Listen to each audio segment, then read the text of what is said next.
Hi, I'm Joe Huddlemeyer, and this is our monthly vendor spotlight. Welcome to our vendor hour. These webinars are presented the fourth Thursday at every month at 2 p.m. And then after they're presented, we're going to have these for you on our website. Webinars are presented for informational purposes and don't qualify for state CE. If you're looking for state CE, we've got a lot of classes available, and just go to our website and you can find out what's available, what's convenient for you. If you have any questions, please type them in the chat window and they'll be answered as time allows or responded to after the webinar via email. If you experience audio problems, please send us a note in the chat window or call 800-741-4084. And we'll attempt to correct the problem as soon as possible. And today, our presentation is by the Central Analysis Bureau, and with us we have Chad Krueger and Shuie Yankelewitz, and they're going to be with us for the next 45 minutes to an hour and talk about CAB. We're going to talk a little bit about where CAB came from. CAB's been around for a long time. They can probably give me the exact date of when CAB was founded, but going back to my experience, the first time I used CAB was for financial analysis for a motor carrier was in 1976, which is probably long before most of you that are viewing this were even born. I'm sure Chad wasn't around. I'm sure Shuie wasn't around, but back then, it was basically the only thing that we had to analyze the financials of motor carriers. And motor carriers' financials have always been pretty precarious. Most operate on a shoestring. Maybe today they're a little bit better. Chad and Shuie can probably give us a little bit of insight to that, but at that time, they were operating with very, very thin margins, and it was really tough. The only thing we had to analyze whether they were able to meet their obligations, to keep their units maintained, to pay their drivers was using CAB. Now, CAB has come a long way since then, but if either you guys want to add a little bit about the history of CAB, and it goes back before you guys, but I'd be happy to hear long past when I started. That's for you, Shuie. So CAB was started in 1939, as Joe mentioned, definitely way before I was born. That's for sure. I look good for my age, but not that good. And it was started by two fellows by the name of Cal Schindel and Hi Cooper. They were both attorneys servicing the insurance industry in defense of claims against the insurance companies by motor carriers. So they really were familiar with the motor carrier industry from a legal standpoint, exposure standpoint. And they started the Central Analysis Bureau to help supplement the analytics, which back in the 1939, 1940s, data was a whole different beast, by providing financial analysis. And the financial analysis was supplemental to determine what the financial standings of a motor carrier is. Financial standings of a motor carrier are extremely relevant and correlate very much to the safety performance of a motor carrier. If you don't have enough money, you can't pay your bills. Can't pay your bills, you're not fixing the trucks, you're not getting the best drivers, you're cutting corners somewhere. So there's a very, very strong correlation between the financial standings of a motor carrier and its safety performance. And that was really for 65 years, the first 65 years of CAB, pretty much what CAB did. A team of financial analysts collecting financials on every motor carrier in the country. And that was the service that was provided. I started at CAB in 2005. And I was brought in to help build up the data analytics segment of CAB.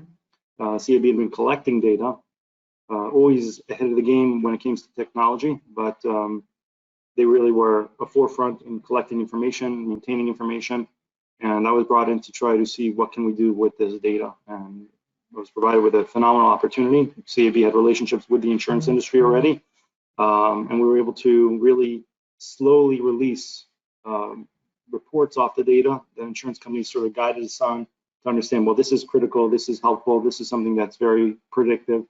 And over the last 17 years, that's what we've been doing, is evolving, taking the data and every day learning something new about how this information can help you better assess the safety culture of a motor carrier in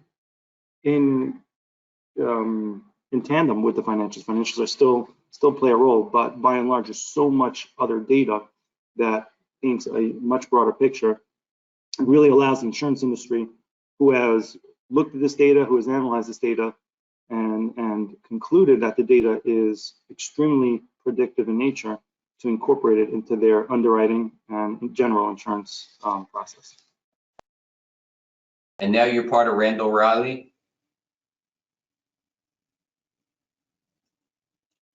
Absolutely. We have about a little bit over a year ago, so it would have been late March of 2021. We bonded or set up a partnership with them, and we were acquired by them. I guess it's not a partnership. We were acquired by them, and it's been a really interesting opportunity for us to be able to get involved with an organization like that, because they are very focused on equipment and transportation and the trucking world. They're very involved on the data side of things as well. So it's been an exciting opportunity to work with that organization, and that's made us even stronger. Shuie, what are your thoughts on that? Randall Reilly was an opportunity. That's what we saw it as. We had reached the point of heavy market saturation. We already were working with most of the insurance industry.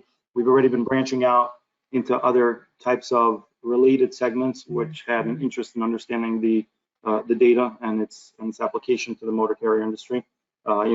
Starting from the insurance companies into the agencies, and now even further out into other types of industries, which we'll talk about later. But when Randall Reilly came along, and you look at the amount of data that they have, their entire culture, their entire existence is about truck and data. It was a perfect, absolutely perfect fit, a perfect opportunity, a perfect fit for us to be able to grow to the next level, to be able to take new data, to continue to build on the analytics that we have with access and resources that we had never previously had opportunities to use, and to bring this all together. And it's very, very exciting where we are now, and where we're looking to go, as time goes on, just from the different data points, the different opportunities, and the ability to bring better, richer, and more powerful analytics to help service the industry. And I think one of the coolest things about the whole process too was that they saw the value in CAB as an organization as a whole. So every single person, whether they were on the business team or the technical team, the developers and things like that, we all came over to Randall Reilly because they saw the core of the CAB business as being one of our major strengths, and we haven't skipped a beat. So it's been great.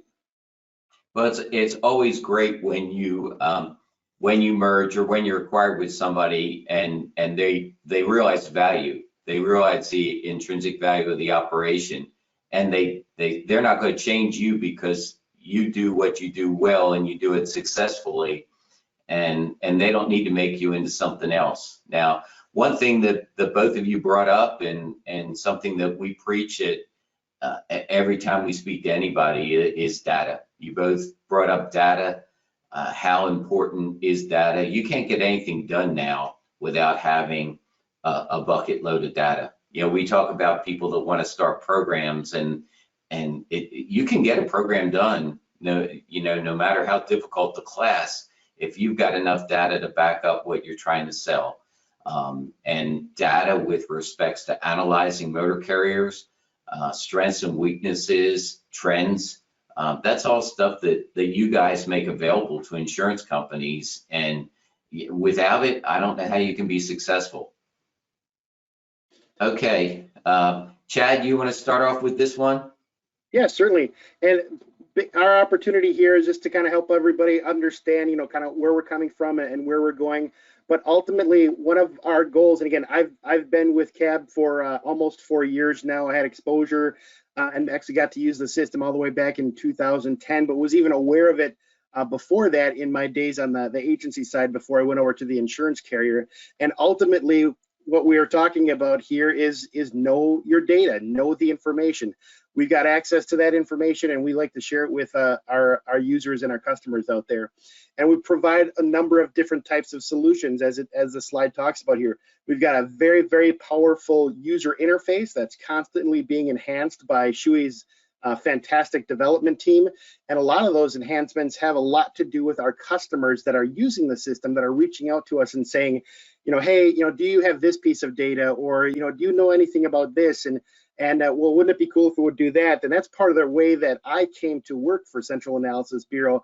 I called up Central Analysis Bureau one day with a question. I ended up talking to this guy named Shuie, didn't know him from Adam, and we ended up working together. So I really encourage folks to, if you're looking at something in the data, let us know if you're looking for some additional information, and we can help you take a look at and identify better ways to pull that information out. Now you guys, you do a lot with the, you starting with basic and ISS scores, I believe. We started before that. I mean, really, it was the original CAB report was well before 2010 when the CSA launched. We're back in the days of SAFER and SafeStat, really, if you want to date yourself. SafeStat was a flawed endeavor from the beginning, but it started the process of people paying attention to the inspection and crash data. And that's really where we originated and where we started. CSA was a new opportunity, because what they did is a phenomenal job, in my opinion, of categorizing the violations and making the data consumable up to the top. People struggle with lots of information.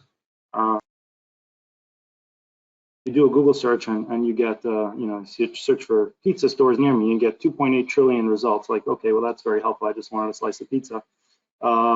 But Google's good because they get you right to the top, what you need to look for. So, having 1,000 inspections, or even having 50 inspections with 230 violations in different categories.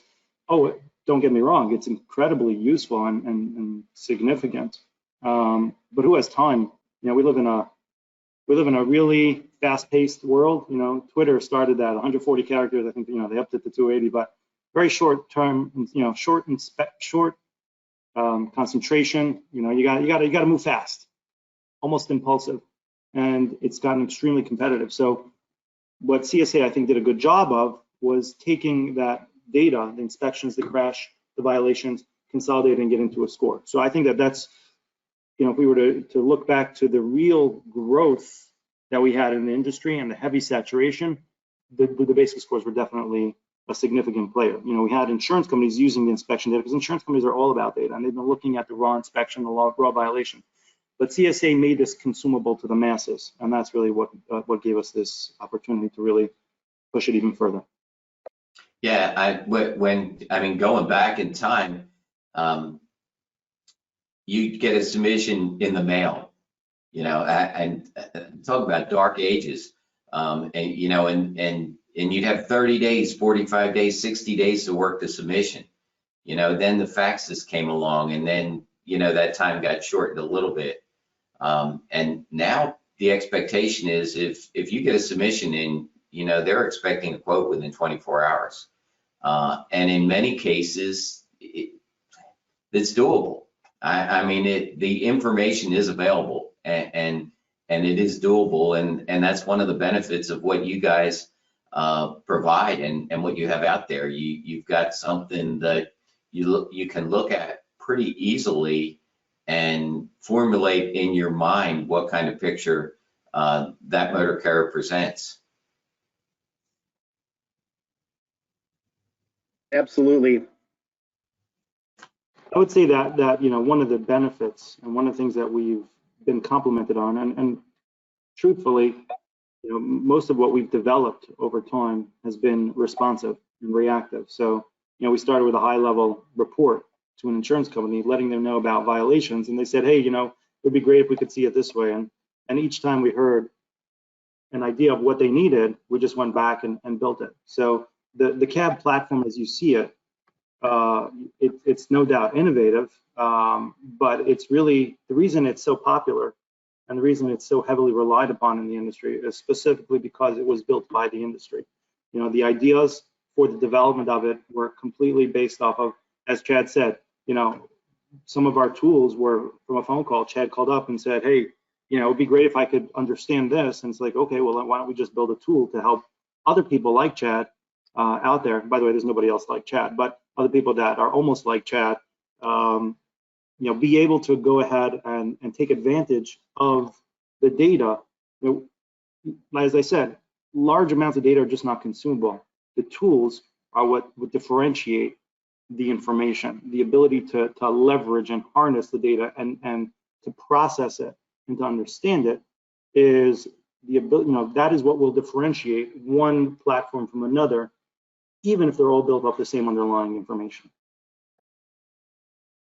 And Shuie brings up, a couple of good points as far as that's concerned when people reach out to us. And again, I'm kind of a customer service guy. When I was a safety director at a trucking company, I love working with the drivers and the safety meetings. I loved, going out to customers and helping them out with things, different things like that. And that's one of the pieces that we really pride ourselves in is when a customer reaches out to us and they do have a question. I love the one-on-one opportunities to be able to walk somebody through a CAB report, to the basics calculator, or different things that they've got that they're looking to try to understand. Obviously, the information that we provide, we aggregate it in a way that we hope is easy to understand. But there's a lot of information there, and we like that opportunity to be able to talk people through it. And it's really a fun prospect to be able to help folks really get a clear understanding as to where the data is coming from, how it's affecting the motor carrier, how they can make some improvements out there, whether they're using the basics calculator or any of our other tools, to be able to have some actual tangible deliverables to that motor carrier to be able to help them understand how I can improve. Certainly, we work on the insurance carrier side, we work on the agency side, and that's one of the things that I really enjoy. I've always been a trucking person, and I really enjoy that we're able to help, the agents, help the motor carriers, help the insurance carriers understand the data, and then help, the different loss control people and underwriters work with their agents to help these motor carriers improve. And it probably, a lot of our members probably already understand that, but could you kind of walk it through briefly, how you get the data from the feds and what you do to it to make it come out the way that's usable for everybody? So Shuie's going to answer this question, but I'm going to interrupt here just a little bit, and he's going to talk through the data and things like that, and he's going to make it sound like it's kind of easy, but it's a Herculean task with all the different data points that Shuie's team is bringing in to make sure this information is coming to us when it's supposed to, and it's getting into the system and it's getting to our customers, because our customers expect accuracy, they expect timeliness, and that's one of the things that from me as a user, I just kind of figured this was an easy thing and it wasn't that big of a deal. But there is a lot of maintenance that goes on the behind the scenes that Shuie's team is very, very involved with to make sure this information is getting to our users. So sorry, with that, Shuie, you go ahead and talk about that piece. Yes, the hows, the details, it's very technical. A lot of it, there's a lot of different moving parts, a lot of different pieces. I think, more importantly is the what. What is this information? You can see over here, company info, inspection, crash, basic scores. The federal government has done a really, really phenomenal job. I don't mind to keep complimenting them on the good jobs that they do.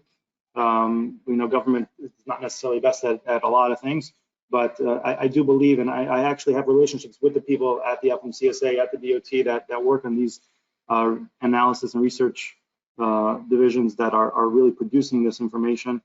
They've done a phenomenal job of creating an infrastructure to collect this data and to process it and to bring it all together. So you just have to understand that there's an application process where motor carriers are filling out different types of applications, whether it's the MCS 150, the MCSA 1, or the OP1. You know, these are different forms, different applications. Those are ultimately submitted to the FMCSA, from which we're able to obtain that at different frequencies, from different intervals and different degrees of completeness. But ultimately, you know, throughout the month, we're busy collecting all these different points, as many as we can, as often as we can, to make sure that our records are as up to date as they possibly can be. And again, these are different ones. MCS 150 and MCSA is more related to the DOT number, the OP1 related to their docket number, you know, their federal operating authority. And then we also have some states that provide the data as well. Again, it's a process. You know, the federal government is one source, and you have various states that make the data consumable, and everyone's got to do it their own way. So each one is its own individual process. But what's more important is to understand that there's an application process that generally, whether it's the state or the federal government, will allow you some insight into those registered accounts and the associated identifying information that allows us to link them up and link them together. That's part one. The other thing you have to keep in mind is that there's roughly 60,000 inspections every single week in the United States, 50 to 60,000 inspections. 40% of them take place at waste stations, and the other 60% are on the roadside. Not every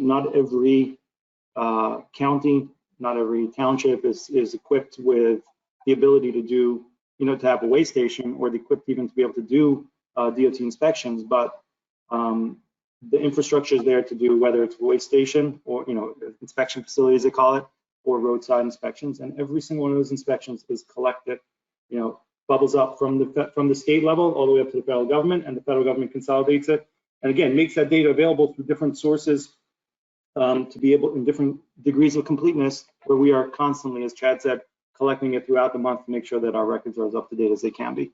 And then you know, that's really it.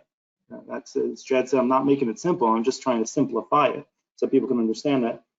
That's the bulk of the data. You know, the rest of this information is processed, and the processing is really where the secret sauce is. And you know, the basic scores, the ISS scores, these are based off of public data and public methodologies. That doesn't make it easy to get it right, and that's where we've invested tremendous resources to make sure that we have a thorough and complete process and an ability to audit, to make sure that when people are using our platform, people are looking at our data, that they can rely on the fact that the information that they're looking at is as accurate as it can be, and aligns with the risk factors that they entail. You know, the basic scores, ISS scores, may become discoverable in a claim, and they may be, you know, brought into any sort of litigation.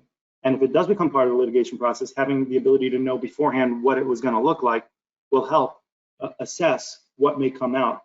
We're dealing with, you know, nuclear verdicts, right? And someone just pulls a fast one and says, well, look, you know, this guy's got an ISS score of 99, he's got basic scores of you know, above 90 in every one of the categories, and you don't know about that, it puts you at a disadvantage. And if you're not looking at scores that are accurate and on target, and that later becomes discoverable, and you're looking at information that was inaccurate, it puts you at a disadvantage and doesn't allow you to have the complete picture to allow you to do it. So again, the details, you know, we've got a whole team. You know, one day, you know, maybe we could take the cameras around and walk around looking at all the developers in the underground bunker. But we're constantly, you know, building different hooks and different feeds into different sources as we find them, to be able to make sure that we can collect the information from all their sources as fast as possible, as complete as possible, and to make sure that we sanitize it and process it, you know, to make sure that it's ready and available for everybody. You did make it sound a little bit simpler probably than it was, but Chad's intro kind of helped it out. But you know, are we ready to go on to the next slide, guys? I think we covered a good amount of the stuff on the next slide, but yep. Yeah, I would say, Chad, what you've been with a motor carrier, you've been on the company side. Talk about the importance of safety culture and safety performance. Yeah, and again, as you mentioned, motor carrier, insurance agency, insurance carrier, underwriting silo, it's huge. And again, from a loss control perspective, the culture side of things, when a motor carrier, when you're looking at a motor carrier, an insurance carrier gets an application in or whatever it might be, one of the first things that most of our customers do is they go straight to the CAB report and they start trying to understand, what are the types of violations. Certainly they're looking at the scores. We always encourage our users to, dig in beyond the scores to really try to understand some more of the root data and things like that. But from a safety culture standpoint, on the motor carrier side of things, it's huge. I've been into all kinds of different companies. Most of them had fleets. The bulk of them were motor carriers. And that culture inside there, when you're doing those one-on-one visits and you're going through the CAB report, when you're talking with them at that visit or something to that effect, maybe the underwriter's with you on that visit, maybe the agent's with you on that visit. It's a pretty easy thing to be able to understand when you're looking at that I shouldn't say an easy thing to understand, but when you're looking at the CAB report, you're getting an understanding as to what's going on to it. And then you start asking questions that are in relation to what you're seeing in the CAB report, trying to verify things and understand things. And if there's something that you're misunderstanding or something to that effect, and that motor carrier's responses to those questions are just so huge. So those safety culture things we get the folks that reach out to us all the time, motor carriers, in fact, that reach out to us and we talk to them and help them understand, what the information is telling different people. But ultimately being able to understand the data, whether you're on the insurance carrier side, the agency side, the motor carrier side, and being able to affect change with that and make those improvements so that you can position yourself better within the marketplace. But safety culture, oftentimes in discussing whether you're talking to the safety director or the owner of the company or anything like that, it's very important for them to understand what their scores are, what their violations are, and what sort of improvement plans they may be putting into place. I had a call with someone just the other day where an improvement plan had been submitted to the agency and that was going to be part of a narrative that was going to go to an underwriter, and a lot of it had to do with what was being seen on the CAB report that had been shared with that motor carrier. So I think that we've got a big role in the industry in helping motor carriers understand what their violations are and what their scores are and things like that. Because the more we talk to, and again, from my time at the insurance carrier or anywhere else, a lot of times the motor carriers just aren't clear. They don't understand what their scores are. They're not going into the SMS and understanding what their scores are. So we are a big part of the insurance industry and the agencies, whether it be loss control or anything else. We're a big part of helping people understand how these violations are affecting them, where the losses can come from, and then how they can make improvements. And I think that's a great thing for the industry. I'm a safety guy. I've got a degree in occupational health and safety, and that's one of the things that I love about being able to work with CAB and Shuie and his team, is to be able to help folks understand how they can make improvements and become more safe. I'd also like to add one thing, if it's okay, Joe. And I've said this many times over the years as I've been speaking about this, but it never gets old even to me. When you're looking at risk, when you're using data to assess risk, the focus here is correlation, not causation. The difference between correlation and causation is that causation means that if I do something, it's going to cause something else to happen. You can't use data really for causation, because just looking at the fact that somebody once upon a time drove dangerously, you can't tell me what that's going to cause to happen in the future. If you know that somebody's getting up today and he is drunk and he gets into a car, I can tell you that the likelihood of that person being involved in an accident is very high. That will cause the accident, but you don't know that that's happening. So when you look at data, it's all about the correlation. Correlation means that from the fact that they do something, it's likely that they're doing other things as well, and that increases the risk. And that's a critical thing to understand about data, because the entire foundation of the data that we have is all about safety culture. And the proof, my favorite absolute proof, is the thing that a lot of people use to discredit and discount the CSA methodology. If you go to the unsafe driving basic score and you look at the violations, right, all the violations are categorized, and then they have what's called the severity weight. The severity weight is on a scale of 1 to 10, what the likelihood is not likelihood really of this causing, but the correlation factor on a scale of 1 to 10, 10 being the highest, 1 being the lowest, what the correlation factor is of this violation being cited to this motor carrier being involved in a crash. okay? And that's really what each of the severity weights represent. And one of the things that people used to get up and talk about, oh, this whole thing makes no sense. Who's coming up with these ridiculous numbers?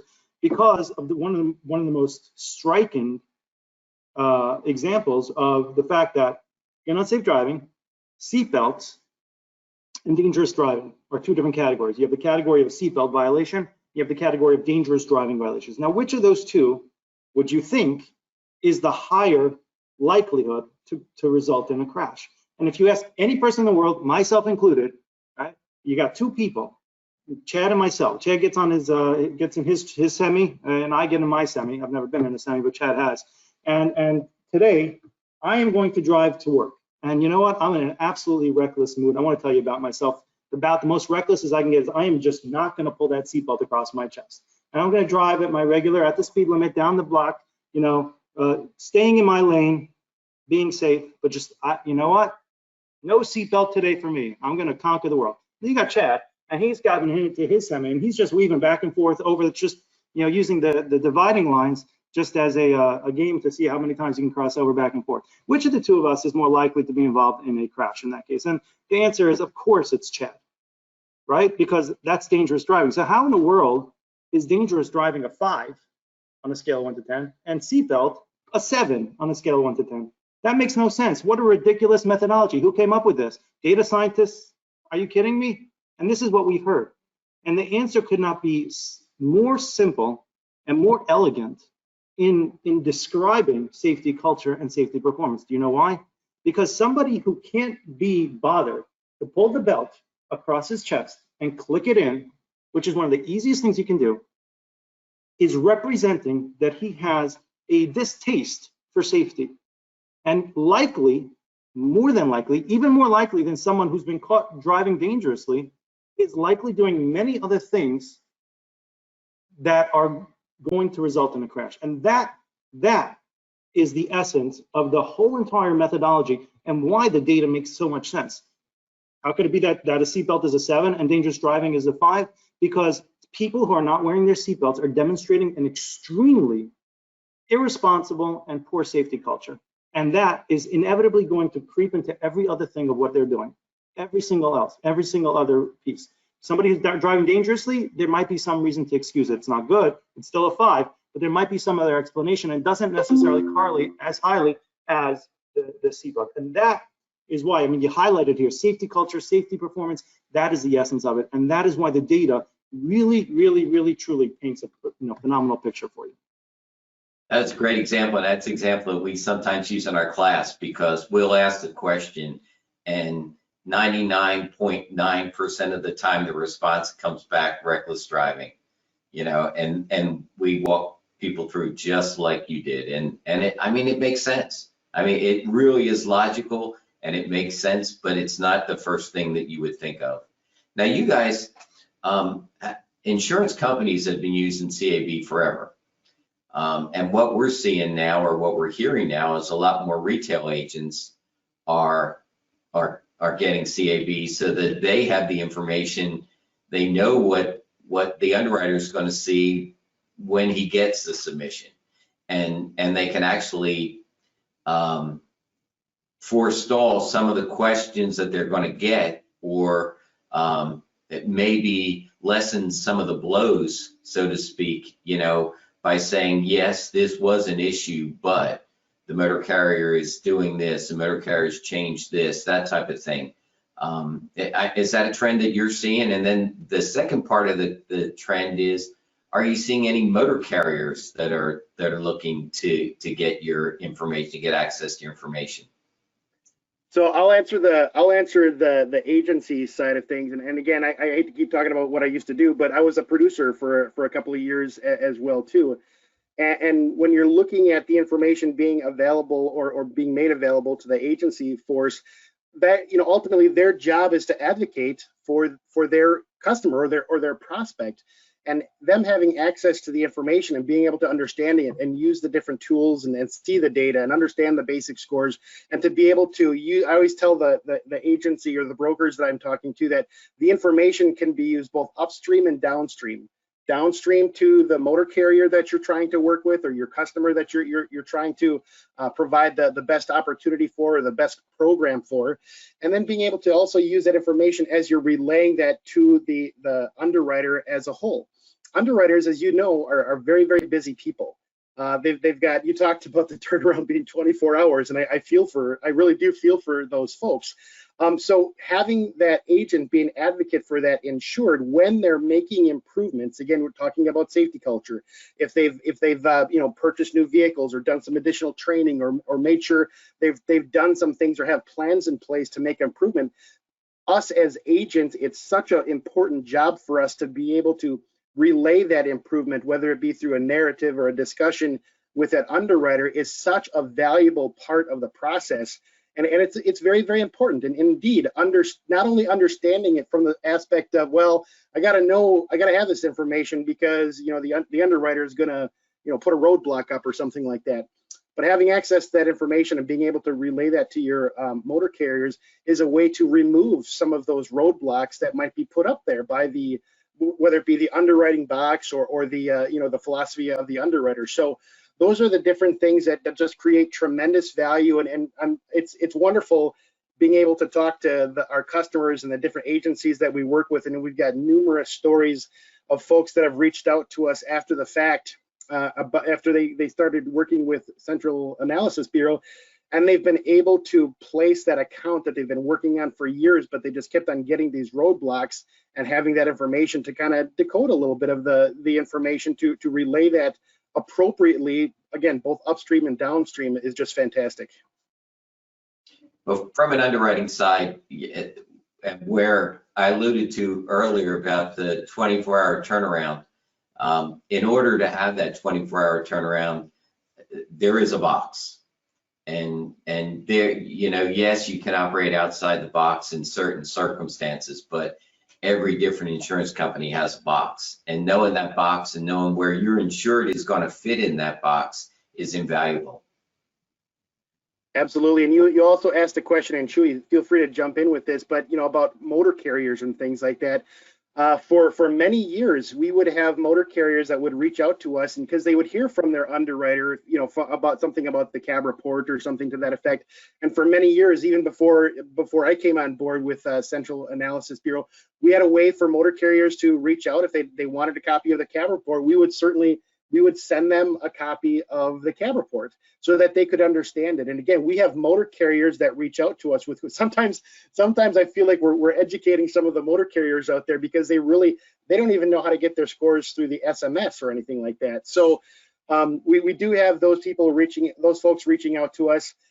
We feel as that's part of our duty as being good stewards of the industry. So we certainly want to make sure that we're able to do that. But we do have a resource called MC Advantage that motor carriers can subscribe to. So there's definitely ways that we're getting that information to them, and very similar to the way that we developed the cab report and the basics calculator over time. That tool was developed with motor carriers. We'd have motor carriers that we developed relationships with, and they were trying to get a hold of, they wanted to get a hold of the information, and they were pulling spreadsheets out of, the FMS government sites and doing pivot tables, and they were spending hours. And we worked on, again, Shuie's team worked on developing this resource for them, and they were able to, cut hours out of their weeks in order to be able to have that information at their fingertips. So, yep, we do have motor carriers. We've got relationships with a number of them out there, and again, we do have people call, and then sometimes they call a little bit frustrated with us, and then we take the time to be able to help them understand, where this information comes from and where they can get it from, and we're certainly happy to work with them if they'd like to as they go forward. So that is one of I really enjoy that part of it as well too, and I think we all do, because we want this industry, the transportation industry, the trucking industry, to be successful and to be safe. And if we can be a small part of that, we're certainly happy to do that. There's an alignment between the insurance industry and the enforcement industry. And it's very important, as Chad, it's sort of a good segue from what Chad just said, that, to be part of keeping everyone safe. Ultimately, the objective here of using this data is to make better decisions. But to make the proliferation of using data to make better decisions across the industry spectrum, not just for insurance companies specifically or insurance agencies for purposes of writing insurance, but even all the way down to the motor carriers themselves to understand their own data. A lot of times you have good players that would be interested in understanding how to leverage it, they just don't know how, to be able to make better decisions across the board, keeps the road safer. And that really is the core of the objective, is to keep things safe. Now, there are different motivations, right? The FMCSA is tasked with enforcement. Their job is to keep the road safe for the benefit of the public. That's why they have an enforcement division. That's why they make the data available to the public, because they have a responsibility to do it. You can see it especially with passenger carriers, where the public is at even greater risk. So you'll see a higher degree of enforcement. You'll see, you know, different things related to, let's say, household goods movers. You'll see again over there, they have a complaints registry where the FMCSA is all about protecting the public and making sure that they are serving in their public service role as government officials to be able to enforce the industry to keep the people safe, keep the road safe across the board. Insurance companies are interested in everyone staying safe as well. Obviously their motivation is financial, right? They have to insure them, and it's becoming, you know, very difficult because the tides are not necessarily on the favor of the insurance industry with the sophistication of data. As much as insurance companies become sophisticated using the data to protect themselves and make better decisions, plaintiffs' attorneys are getting sophisticated using data to make those verdicts go higher and higher. And it's not a good thing for the industry because obviously, you know, the plaintiffs' attorneys are out there to make the money, to try to make money for themselves and make money for their clients. And the insurance industry is as a business trying to protect their own interests and their own bottom line, but ultimately keeping the road safe will keep everybody, and I guess except for the plaintiffs' attorneys, doing well. They'll find something else, I'm not concerned. But what you're looking at over here is really that motivation for enhanced risk assessment across the board. Everybody's objective ultimately is to avoid a claim. Avoid a claim. That's it. We all really win if you do that. And think about the you know, insurance costs go up if there's a claim. It's not like, you know, you think, okay, well, good, the insurance company paid for it now. That's true, but then your premium dollars go up, and then if the your premium dollars don't cover it, and there's some large catastrophic claim, guess what? Everyone's insurance goes up across the board. So everybody is benefiting here. And what you're looking at here is the parallel where by looking at the data for risk assessment, whether you're the FMCSA or enforcement or whether you're insurance, you're looking at, you know, we did put down in the tree here, crash reduction, targeted intervention, but think about that. That's exactly a parallel for insurance. Targeted intervention, you have the CHADs of the world, the safety, the loss control. The insurance companies are going to be doing targeted intervention as well, again, for the purposes of crash reduction. Insurance has an added benefit, which is that they're also able to use the data, and this is what separates them a little bit, why we put it over to the side, is they're able to use it after the fact as well. And that's really where this, you know, a lot of people used to think of CAB. When I started at CAB in 2005, the tagline was the motor carrier source to, the underwriter's source to motor, the underwriter's key to motor carrier information, actually is the exact words. And one of the things that I started, one of the first things that I did is I struck, you know, first of all, got rid of the key there. I didn't like that. But also we pulled the underwriter word out, because if we were going to be successful in proliferating the use of this data, it had to be consumable to the masses, right? Which means that we have to find a way that no matter who you are in this industry, there has to be a use case for you to look at this data. And when we took it beyond the underwriters, that's again where you saw it starting to get broader adoption rates in the industry, because, you know, we went to a claims adjuster, they're like, well, why would I use CAB? It's the claim already happened. And when you understand that the data is relevant from that side as well, to be able to understand who the insured is, who the insured, you know, was, what were the details that led up to the claim. Again, it's about the dollars, right? So if the claims are super high, then it's going to carry down into the rates for the underwriters as well. If the claims adjusters can do a better job assessing the details and determining what the best way it is to settle the claim, right? Again, everybody benefits. So yes, targeted intervention, FMCSA's job from enforcement, but insurance companies do it as well. Ultimately, all really for the purposes of crash reduction. But where the insurance companies have an added fringe benefit, it's not really fringe, but an added major benefit is the ability to use the data in the full life cycle of the insurance process, from underwriting to intervention loss control, but also on the claim side as well. Going back to here, this is pretty much a lot of what you alluded to, Shuie, is here, but you're also looking at who's using it, and we often, one of the things we preach is if a motor carrier wants to get loads, he better know, what his scores look like. He better, because the claims aren't going to be limited just to the motor carrier anymore. The brokers are being involved, the shippers are being involved. Everybody is being named in claims, and as a result, everybody is looking to protect themselves.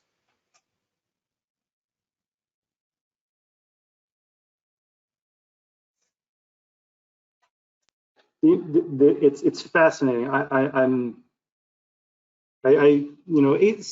17 years into it. All right, I'm in my 18th year in this industry. If you would have asked me 18 years ago what I would be doing with my life, I probably would have told you something in the world of data and technology, computers. That was my passion. I can guarantee you that the word truck would not have been anywhere in that, not in my wildest imagination. And it always amazes me that 17 years later, I can't think of anything more exciting than truck data. I do it every day, and it never gets old. It just gets more exciting. But one of the things that really continues to fascinate me is that you think of the motor carrier industry, or we'll call it the supply chain industry, really, because that's what we represent. Obviously, supply chain goes beyond just motor carriers, but in the concept of intermodal freight, we're talking about the goods. We're responsible for the whole blood flow of our entire economy. And to this day, just last week alone, I met a new kind of company that was asking us about getting access to cab, and I had never even imagined such a kind of company, let alone imagining such a kind of company having a need for access to the cab data. And they approached us, and that's really a testament to just how deep the data has gotten, and how aware people have become of how significant this information is. But what's exciting to us here in the cab is that it literally never gets old. It literally never gets old, because just when you thought you knew everything there was to know, every single day something new comes up. And I always look back, if there isn't something new that I haven't learned today, we're always happy when I learn something new, because I can check it off for that day, and I can just go back to focusing on the old stuff for the day. But the number of different companies that continue to reach out to us in demand for access to the information, the resources, the integrations, the ability to process this information. It's quite honestly, it's exciting. So I know it doesn't really get you too far if you're in a bar and you start telling people, well, I know all about truck data, and it's sort of like move away from you. But it never gets old, and it's exciting to see all the different segments of the industry, because really what it does is it creates that bigger picture. The data represents one big picture of how to look at and assess and analyze risk. When you start seeing the industries tapping into it, you get to really have this visibility into the true ecosystem of the motor carrier industry, and just how impactful it is to every single thing that happens in our lives. You look at the current events, recent current events. You look at COVID. You look at the war in Ukraine, and you start understanding that just major disruptions, right? What the impact is, and it's not just the immediate impact, but the long-term impact. And we're gonna, I think we just heard yesterday that it's going to get real, right? The cost of everything, food's going to get even more expensive, which is hard to imagine. But this is where we're going, and you really understand that what happens in one place in the world, or one place in the country, makes a difference to another place. And that's why we're starting to see, we were just about the insurance carriers. That's when I started. That's really what it is. Maybe one or two brokers, and then it got deeper and deeper on the retail, on the agency level, and then the freight brokers, the 3PL, all of them started coming in, and the factoring companies as well. I never even heard of a factoring company when I was 17 years ago, and now this is a big segment. So it is exciting to see, and I always just wonder now, what's next? Who's the next one that's going to be coming in? Well, you guys, I think it's been a great hour. It's given us insight. Like I said, most of our members are familiar with what your reports look like, but it's always good to put a face with that report. And unfortunately, Chad, now that your face is out there and your information's out there, you're probably going to get more calls. And Shuie, hopefully you won't get too many because these underwriting people, they're not going to get down in the weeds as far as data. They're going to go with what you guys provide. But I think it's been great. We appreciate you guys as members. And if you've got any closing comments you want to make, now's the time to do it. You brought up that point about, maybe people will reach out, and that is absolutely fine. Anybody who's talked to Shuie and I and the rest of our team know we can talk about CAB and the data, and I'll talk about the user interface. You can talk about more the actual nuts and bolts data side of things. But we love when people reach out and they have questions, and users, people, even people that don't necessarily have access to the system. We see that as an opportunity to educate. And obviously, this being part of the Motor Carrier Insurance Education Foundation, that's what we want to do. And we have multiple webinars every month. We provide our bits and pieces newsletter every month as well that a lot of people are familiar with. So we're definitely happy to talk to our folks out there. Well, again, I appreciate your time, and looking forward to seeing you guys at our upcoming Western Conference. Final page is just anybody that wants to see us can go on our website at mcief.org. You got LinkedIn group information there, and we appreciate you attending this session today. Thank you.